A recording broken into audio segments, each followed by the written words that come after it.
Okay, and we are live. ¿Qué tal, amigos? Stuart here from Spain Speaks with another live stream Tuesday evening, 7:35 p.m. And we're going to have a look at some of the main news stories that have caught my attention today in the press. I'll just get the intro off the screen. There we go. And also some of the comments that have caught my attention in recent times and that have been left on the channel. Always interesting chat and debate happening there in that comment section.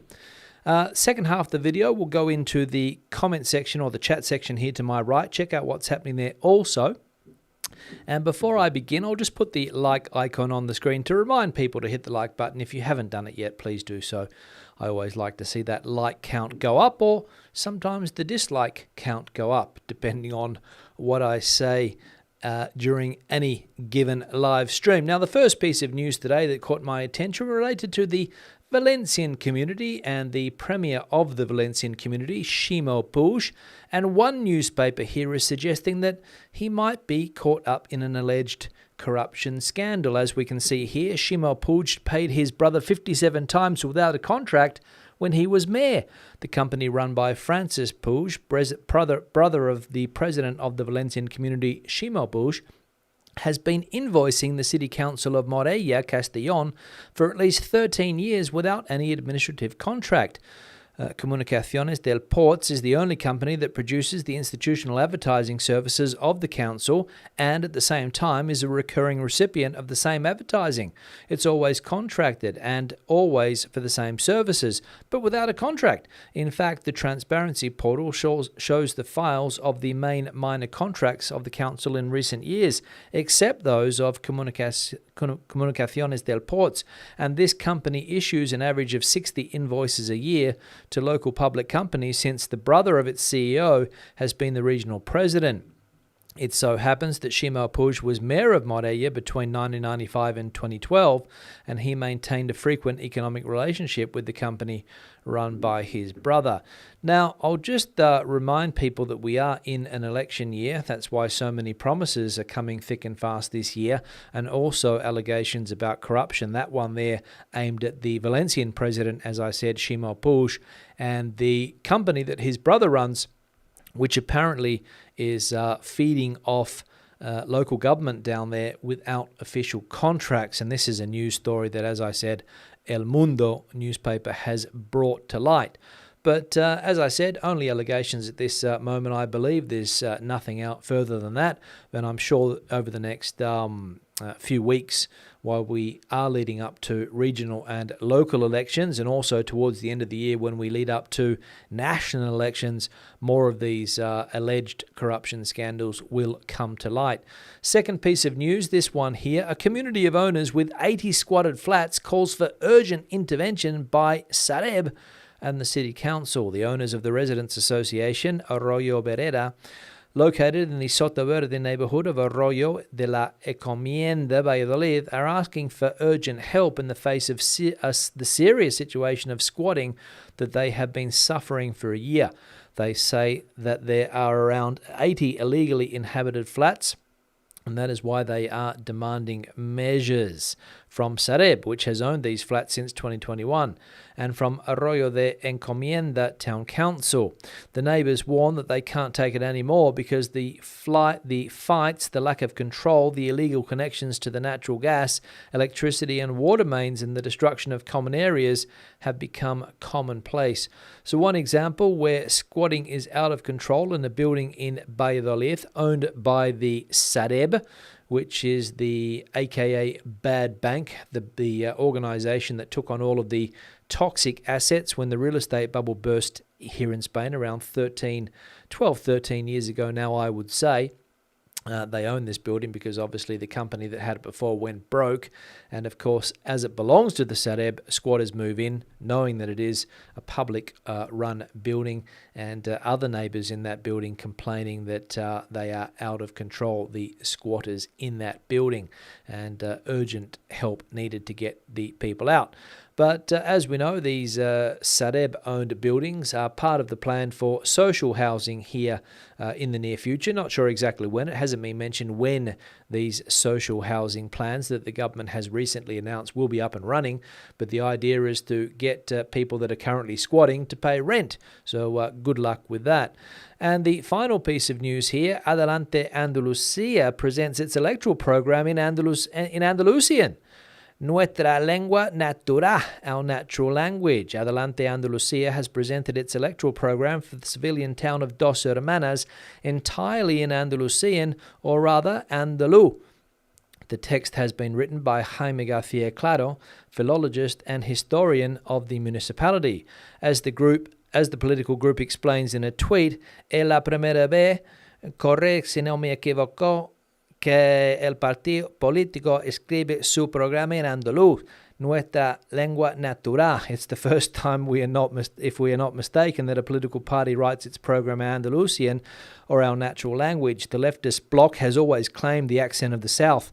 Last year, for example, they promoted the campaign Se sea con orgullo, lisp with pride, in response to the poor accent of a Netflix series filmed in Seville. So there we go, Adelante Andalusia, which is the Podemos representation down there in Andalusia, claiming the Nuestra Lengua Natural, the Andalusian dialect or local language as they're claiming it to be there. Not sure if that is the case or not, whether it is just an accent or a type of dialect, or as they claim a language. Got no idea.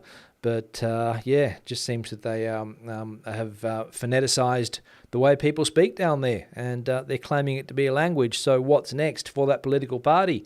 2 weeks ago, they were telling people that they need to super glue up key boxes in apartments in Andalusia, in Malaga City, I think it was, because of the Airbnb effect, not knowing what the secondary effects of supergluing those key boxes up would be. And now they're promoting a regional language in Andalusia, which, to be honest, is news for me. So if you're living down there in Andalusia, not only will you have to learn Castellano, but also this new Andalusian dialect, or as this group is claiming here, our natural language, nuestra lengua natural. And sorry if I didn't pronounce some of those words correctly. Obviously, I don't speak this dialect.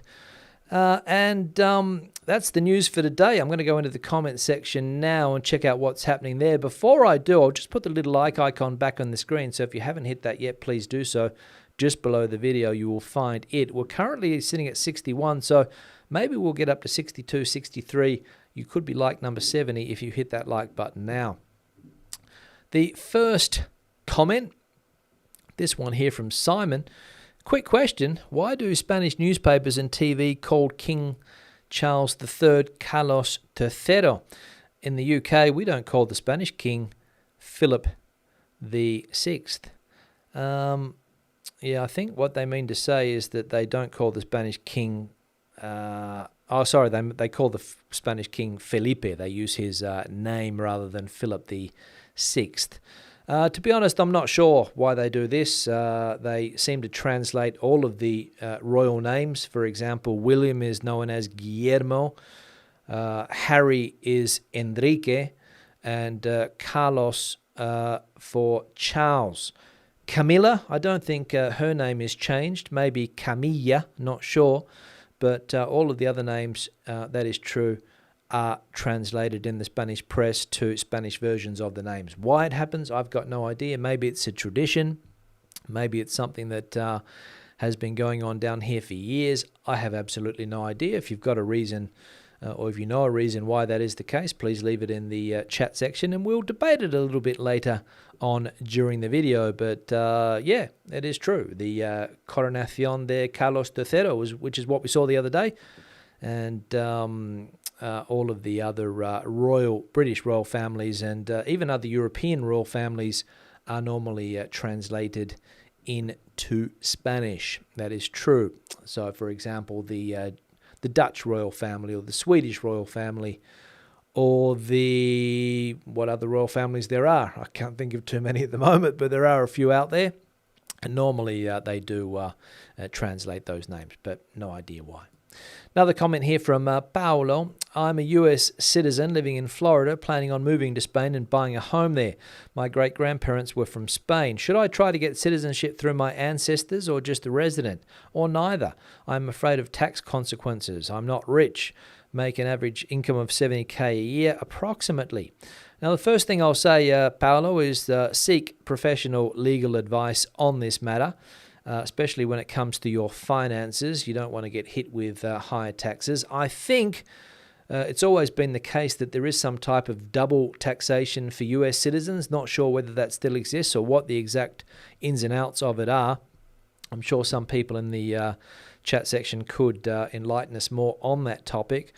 But you want to speak to a professional, somebody who knows both systems in and out and can give you professional advice. When it comes to getting your citizenship, I think that would be the best thing to do if you can have dual citizenship. Not sure if the US recognizes it or not, or whether you're interested in having both or maybe having to hand one in. But it could be an option. And the other option is to become just a resident, maybe with a non-lucrative visa. And I think that amount of money that you earn would classify you for the non-lucrative.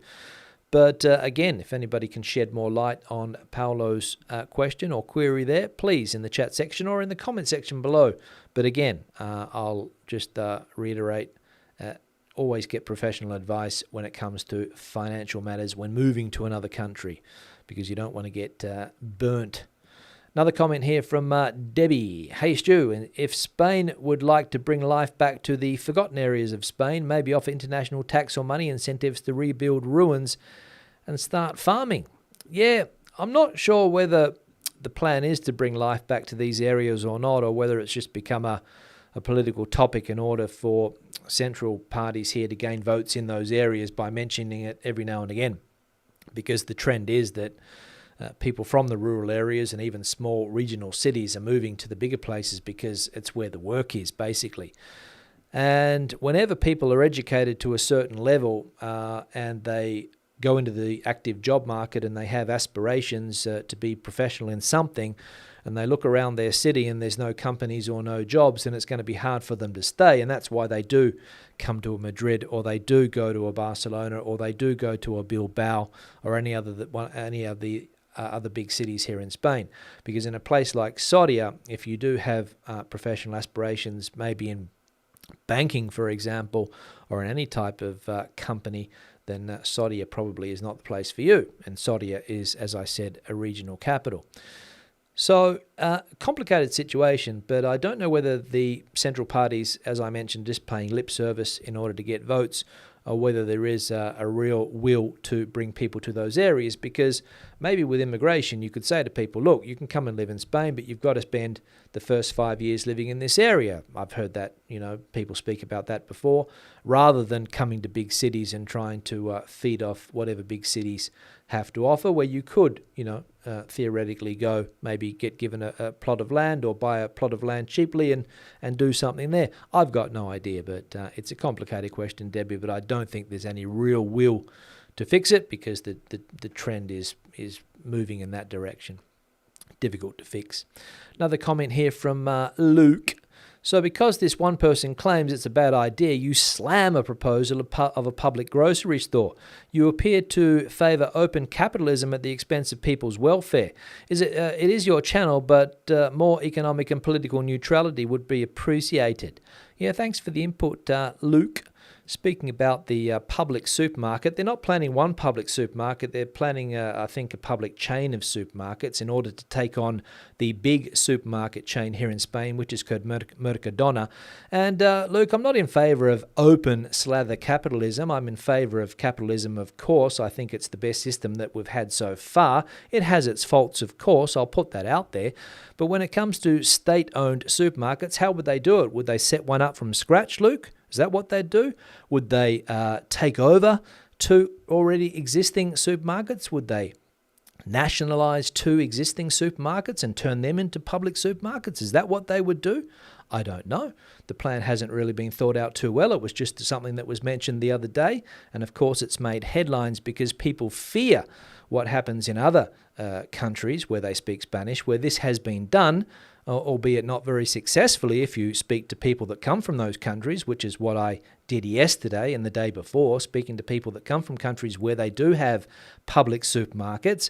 And one person told me that what happens where this lady comes from is that the government tells you what you can buy every month. So you can buy 1 litre of oil, maybe a kilo of salt, maybe some sugar.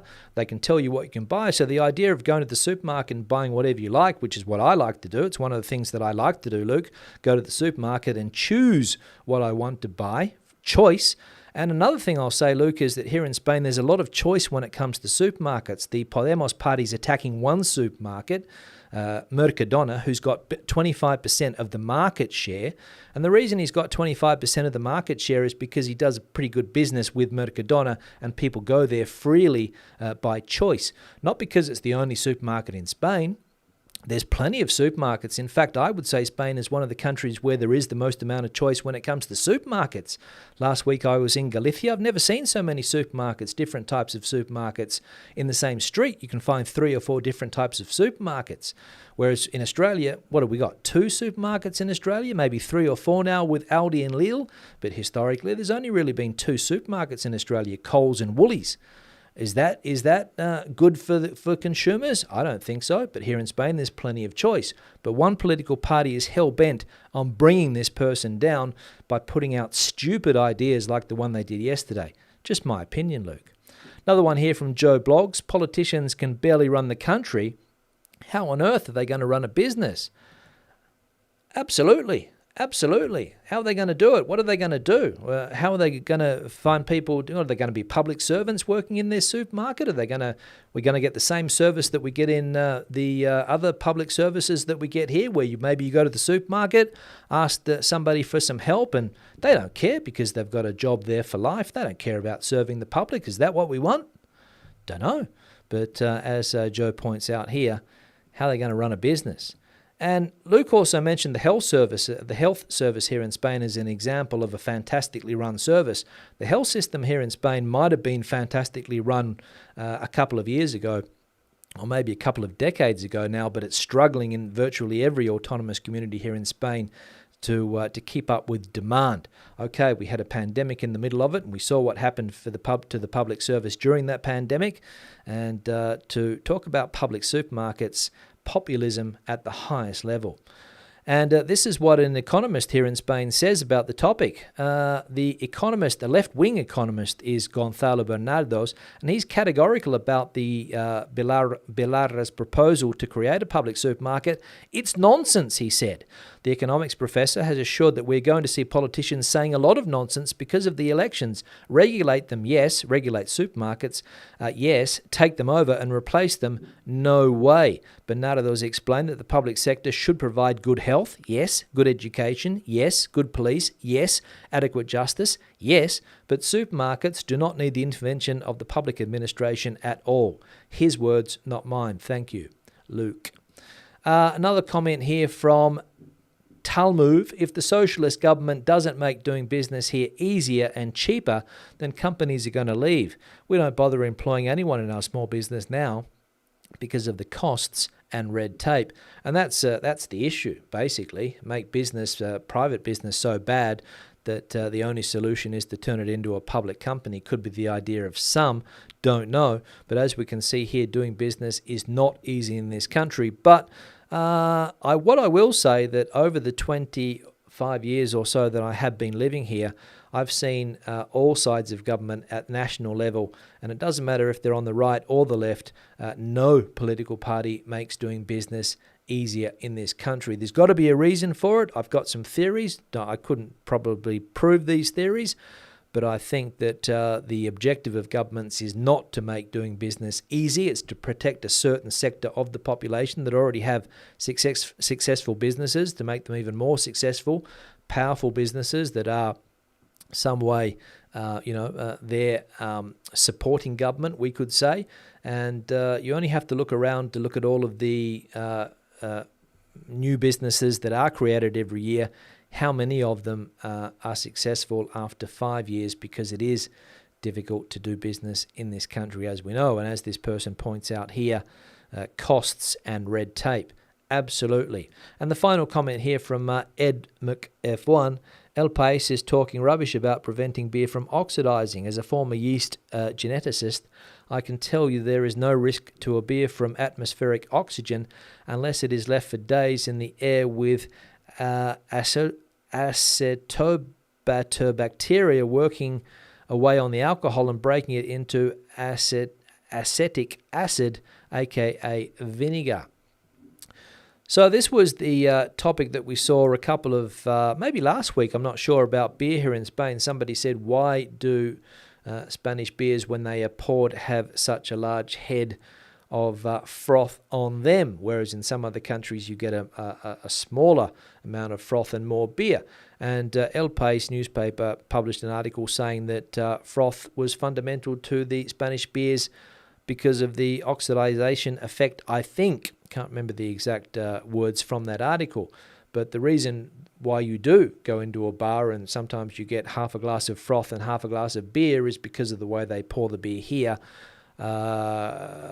supported by articles from El País. But according to Ed, who is a former yeast geneticist, absolute rubbish El País was talking. So that's where we're at. Now I'm going to go into the chat section, see what's happening there. Before I do, I'm going to change the backdrop today, and I'm going to put this one here from Martin and Pat, who are down in Alora, down there. I think it's in Andalusia, and they sent this one through of a jacaranda tree, I think in the town. Jacaranda, the word in Spanish for this tree. Nice purple flowers on it. So a nice colourful photo sent through here from, let me check, Pat and Martin down there in Alora. Now, I'm going to put the email address on the screen. If you've got a similar picture that you would like to see, this is the address here, spainspeaks@gmail.com. Send them through, or any other query if you like. Now, we're up to 115 likes. Facebook is working today, so hello to all the Facebook viewers. And I'll just put the little like icon back on the screen also. If you haven't hit it yet, please do so, just below the video. And we'll see if we can get up to a decent tally today as I go into the chat section and check out what is bubbling away in the chat section. Let me go up to the top and find out. Andrew coming in from southeast London, hoping that we are well. Thank you very much, Andrew. Hope you are well there in your neck of the woods too. Barbara coming in from Peníscola, here in this lovely place for a few days. The temperatures are in the mid-20s. Cloudy at the moment with a touch of rain, but generally sunny. Thanks, Barbara, for that. Peníscola, which is, I think, in Castellón, if I'm not mistaken. Correct me if I'm wrong. Ricardo coming in from the UK again, I think. I don't know if you know, but there is a Spanish company buying land here in the UK and putting solar panel arrays on the land. Not sure how they are making money from this. Not sure either, Ricardo, but I'm sure that if they're doing it, they can obviously see some type of business model there. To be honest, I don't know. Here in Spain, a lot of land was bought up in the late 2000s because of the subsidies that were given by the government to promote this type of energy. They changed the law, as we saw in yesterday's video, and now they're being sued for billions of dollars by companies that lost money. So you've got to be careful with these things. But if a company's putting them there, then obviously they see that there is business there and money to be made, I imagine, Ricardo. Because otherwise, why would you waste your time and your money? So, but we'll see. Pauline also coming in from a very warm and sunny Rojales. Warm and sunny here today also, Pauline, on the outskirts of Madrid. Around 30 degrees Celsius today. A little bit cloudy in the afternoon, but the rain didn't come. The rain didn't come. Maga coming in from El Campello. Hola, desde fuera de mi bar local en El Campello. Ya es hora de volver a casa con la compra. Gracias por el recordatorio. Es más eficaz que cualquier llamada telefónica. There we go. Obviously, Owen has the notifications turned on and a little ding went off saying that it was 7:35. Time to drink up and head home with the compra, as Maga says there, practicing the old Espanol. James coming in with Kathy from a rainy Worcester in the UK. A rumbly thunderstorm there today with heavy rain. Watching with a frisky Pinot Grigio. There we go. A nice drop, no doubt, guys. Erica coming in from Terrassa. Strange day there, but no rain, unfortunately. I think there was a bit of rain the other day, Erica, right? Hopefully that rain was soaked the garden and the crops, as they say. Kevin also coming in from Martos down there in Jaén, I believe. Made an appointment to see the doctor for today at 11:27 a.m. Got there at 11:15 and went up to the waiting room. There we go. There might be more to this comment. I imagine that there is. Not sure. Pamela coming in from San Juan de los Terreros. Alan coming in from finally in El Puerto de Santa Maria. And I think Alan sent a photo through today showing me that he is in El Puerto after being in San Diego there for the last few months. Hope all is well, Alan. Hope you are feeling well. Sani coming in from a stormy Basingstoke, thunder and lightning, hailstones there. Hoping everyone is well also. Thank you, Sani, for those wishes. Daryl won't be able to make it, but left a comment there. Obviously, big football game on tonight, and I'm sure Daryl's getting ready for it, considering his name there. Gino and Isabella coming in tonight from Canada. Still, is it, guys, or are you in Spain at the moment? Thanking me for the informative vlog. No worry, glad you enjoy.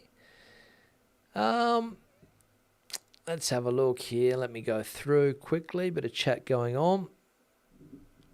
Okay, here we go. Closed notice on the door. So maybe the doctor was off today. Your appointment wasn't cancelled.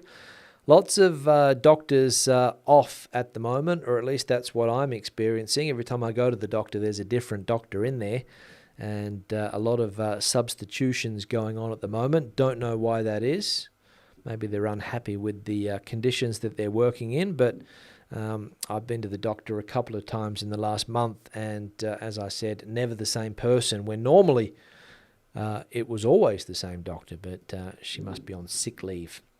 Renan coming in from Los Angeles, California. Hello, Renan. Hope all is well there.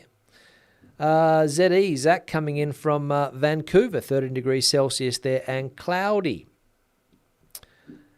Pat got her public health insurance last week. Good to see, Pat, that you're on the system. Let us know your experience there in Galicia with the Gallego system, the Galician system. As we know, the health systems are controlled by the autonomous communities, and they work at different speeds. And but I think in general it should be good, even though nowadays you have to wait a little bit longer than you used to see a doctor. But I think that's the same all over the country. Remy with a Y coming in from Sant Feliu, where it's trying to rain at the moment, desperately trying to rain there in Catalonia. D coming in from Playa de Oliva, down there in the Valencian community. Old guy doing stuff, a.k.a. Grant, coming in from a drizzly Sierra up there in Asturias. I imagine that it's wet a lot of the time, Grant. Correct me if I'm wrong, up there in Asturias. A bit of drizzle. Liz coming in from Madrid. Buenas tardes a todos desde Madrid. Gracias a Stu por este canal tan informativo. Thank you very much, Liz, for your comment. Again, in Spanish. Getting a few Spanish comments here today. Good to see. Not from Spanish people. Hola, Stu, and a todos, watching with my wife Cindy from Valencia, dealing with the 6th and 7th minute of the rain since we arrived. There we go, in March. There we go. For Ross, former US viewer, now in Valencia with Cindy. Hope all is well down there. Johnny coming in. These updates really help me to understand how Spain works. Keep up the great work. Yeah, I just go through some of the main stuff that's making the press, what people are talking about, and to let people know that perhaps don't understand the language fully yet, or are able to watch the television or read the local newspapers, just, what's going on, some of the stories that I think people will be interested in. Paul also talking about the drought. With the drought and the water shortage in the headlines in the UK, does that mean that your water rates cost will be going through the roof? I don't think so, Paul. I haven't heard anything about water costs going up. Water is not generally expensive, I don't think, here in Spain, although we do, pay a little bit for water. But as it becomes scarcer, the price could go up. So I wouldn't be surprised, but at the moment I haven't heard too much about it where I am here. Maybe in Andalusia there are more serious problems than here. I think people are being told they're not going to be able to fill up their pools this year if they're empty. So we'll see what happens as the summer gets closer. Nikki coming in from the UK. Happy Tuesday. Hello, Nikki. Former regular. I haven't seen Nikki for a while, but used to watch quite a bit, I think. US correspondent Dave coming in from Florida. Thanks for another dose of news and opinions. Always enjoy watching. Thank you, Dave. Shortly back in Madrid, I believe. I'm such a cynic. Yeah, I have got that. Sometimes I do get a bit cynical, mugger. It's part of my personality, unfortunately. I've been here a long time and I've seen a lot of promises over the journey and nothing ever seems to change. That's why I get more cynical. But I think as we get older, it's a general characteristic, right? Cynicism. Back in rain-soaked UK is Rosa. Sad times. Hope all is well. Yeah, always seems to be wet in the UK. Always seems to be wet. Always seems to be wet. Bronny coming in from Wales. Showman Bailey. Good evening, Stu. 13 degrees there. Some thunderstorms around, but we've managed to avoid them. There we go. So the rain didn't come after all. The weather situation is getting concerning everywhere, says Linda. Yeah, well, definitely here, Linda. It's all of a sudden become the main focus of the news, the weather conditions around the country, and I imagine that we're going to hear more and more about it as time goes by. Philip coming in from a rainy London. Hello, Philip. Hope you're well. Elizabeth Isabel. Yeah, that's right. They did call the former queen, the late Queen Elizabeth II Isabel here. That is absolutely correct. Curious point that was pointed out. Why do the Spanish translate those names and why do they not do it in the UK? I have no idea. Everybody else seems to maintain their name. For example, George Bush was George Bush. He wasn't Jorge Bush. What's another example of a president? Bill Clinton was not Guillermo Clinton. So, to be honest, I don't know why. To be honest, I've got no idea why. But they do it for some reason with the royals, but not with anyone else. So I said the U.S. presidents are not normally called. They don't normally have their names translated. Fairly long comment here from Charlotte, so I'll just put on the screen here quickly. Hello, Stuart. Keep the updates coming. I live in Barcelona and am currently trying to sell my UK registered car to anyone in Spain who's moving to or back to the UK. There's a 6-month limit for the UK here unless you change the number plates and register the car in Spain. Thanks for all the useful car info over the years. There we go. So Charlotte's got a car on the market. If anyone's in the Barcelona area or is willing to travel to Barcelona who's heading back to the UK, Charlotte's the person to get in contact with there. Thanks for the comment, Charlotte. Eric is saying that in Franco's day when I was born, my father had to declare my birth and give the civil servant, and the civil servant wanted to translate my name into Enriqueta. My father explained that Eric the Red was a Catholic king. There we go. Yeah, I think there was a time when they were very strict with names here, Erica, especially female names. A lot of women have the name Maria attached to their names, like Maria del Mar, or a lot of those very traditional names back in the day. But the interesting story, Enriqueta. Enriqueta. Yeah, we saw that Prince Harry's called Enrique here, which is also Henry or Harry, I suppose. Andrew saying, Andalou. Having lived in Andalusia for years, I can tell you that Andalou is a poorly spoken Castellano. Most of the S's are ignored and nearly all of the words have the ending chopped off. There we go, Andrew's opinion on the matter. But obviously they're promoting that for whatever reason, I've got no idea why they would suddenly, decide to declare another language down there. Again, populism is the word that comes to mind. They've got I think it was a philologist or somebody to phoneticize the language, to make it a written language. So they're on the way. We'll see how that one plays out, whether it does get any traction. Miguel coming in from Derbyshire there in the UK also.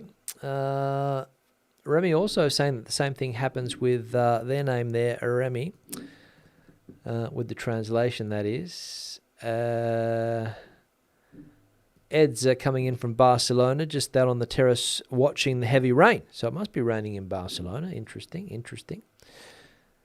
What else? Great rant, Stu. Well done. Yeah, I did go on a bit with that rant there, Andrew, but, just my opinion, of course. I don't think that we need to get a public supermarket in this country just yet. And if we ever do go down those lines, I'll be probably packing my bags and looking for somewhere else to live, because I don't fancy standing in a queue waiting for a bottle of olive oil for 2 hours in the morning, which if you go to YouTube and search for a couple of videos, you'll see that that is the example that some people want to follow.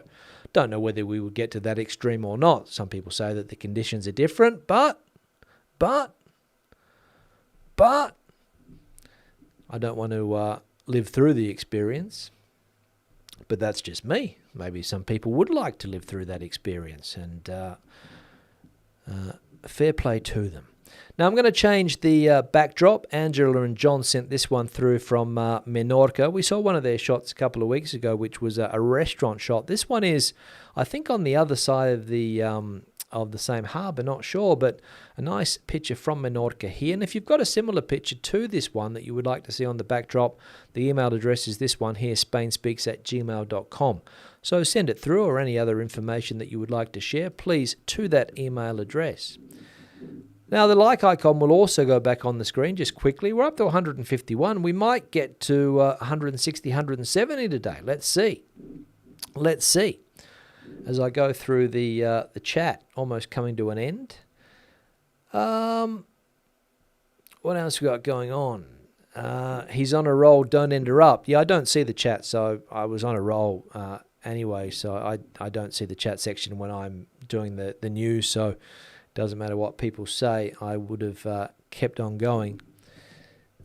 Let's have a look. Ed's saying, does anyone use the shopping trolley with wheels? Where I come from, it's only old ladies, but hey, such a great idea, especially when the supermarkets are all walking distance. Tourists are confused. Yeah, the old trolley, which is quite common here in Spain. A lot of people do use it. You don't necessarily need to be old to use the trolley. It's just a very convenient way to bring the shopping back from the supermarket instead of having to carry it in bags. You get this trolley, you buy them from the local Chinese shop. They normally sell them in there. Don't know how expensive they are. I don't have one because I go to the supermarket in my car where I live. But if you're living in a city and you are frustrated with having to carry the shopping back in your hands, one of these little trolleys could be a good idea, and not necessarily only used by the elderly, Ed, I don't think. Mugger always uses the wheels. There we go. Always use because of a dodgy shoulder. There we go. Angela and John, I think this is your photo, guys, this one here. Absolutely.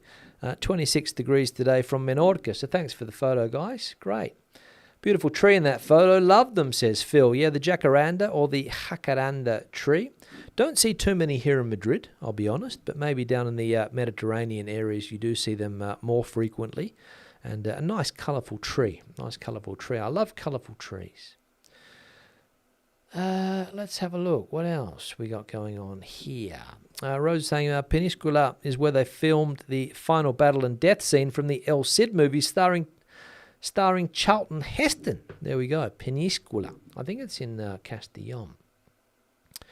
Chrissy coming in from Salar. No rain there. Desperate for it. Hopefully it will rain, Chrissy. The rainy season will come. The Granny Trolley is the name that Ed is calling this. The Granny Trolley. But as I said, not unique to elderly. Warm today says, D finally swam in the sea and the water was nice and warm. It will stay warm until you get here this autumn, I bet. There we go. So Amanda's obviously heading to that part of the world. Go for a swim in the Mediterranean. Michael coming in from Tazacorte, La Palma, or Tazacorte as they would say down there. Yeah, they tax on bags. Yeah, that's true. Yeah, the shopping bags do have a price to pay, absolutely. 15 cents, I think you pay for one of those bags nowadays at the supermarket. James has one of these shopping trolleys and pulls it with pride on the 20-minute walk back from the supermarket in Spain. Kathy bought it behind my back. Now we both appreciate the convenience. Yes, it is quite convenient, I must say. But as I said, I don't have one. My partner's mother has one, of course. She lives in Madrid and has to go down from her second story flat to the supermarket. Bit of a hike. And obviously at 81 years of age, you want all the help. You don't want to be carrying heavy bags, I don't think, from the supermarket. So one of those bags does come in handy. Almost coming to the end of the chat, so I'll just scroll up here quickly. Let's have a cool... There we go. Here we can use somebody called César, who had to be declared as César Maria. César wasn't a saint's name. There we go. That was how strict it was back in the day. Absolutely, yeah. Lots of people called José María, which is a very common name in Spain, José María. Probably because all royals are related, so Spaniards like to take ownership of their names regardless of the country they're squatting in. Maybe that is true, don't know. Thanks for the comment there, UB. John's saying he thinks he's banned. I don't know why I would ban you, John, unless you say something that perhaps goes against the rules of the community. That's normally when people get banned, if they're spamming or saying something which is out of place, which does happen every now and again. But what I will say is that I think in general the chat section that I've got here, having watched some other channels' chat sections, is fairly tame. Every now and again, as I said, we get somebody trying to put their opinion out there, which maybe is not in line with what we're talking about. A couple of spammers every now and again, but they seem to have disappeared. Get lots of spammers in the comment section, people talking about these fantastic financial ideas. You can sort of pick the spammer because they have the comment and about 20 replies to that comment. Always spam. Don't get sucked into that. Alfredo saying that Castellón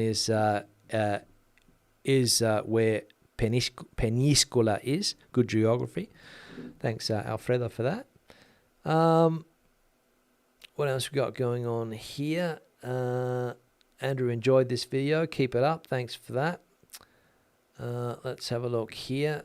Lorenzo coming in from South London. Recognised the jacaranda tree in Arroyo de la Miel with the Casa Cultura behind.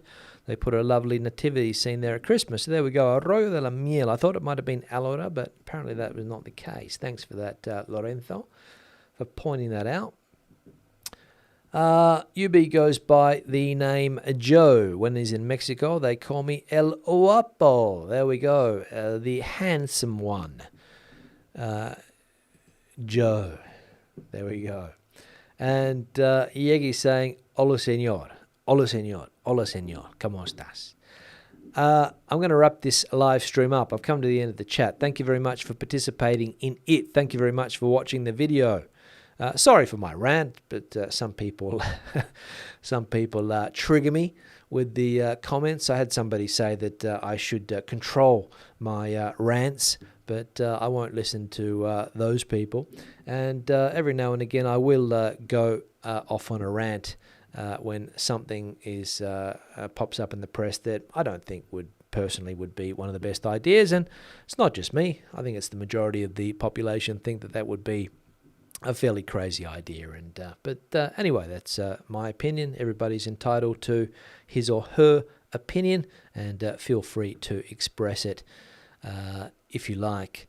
Now, as I said, thank you very much for watching. Thanks for participating. We're back on Thursday. Hasta luego, hasta entonces. Adiós.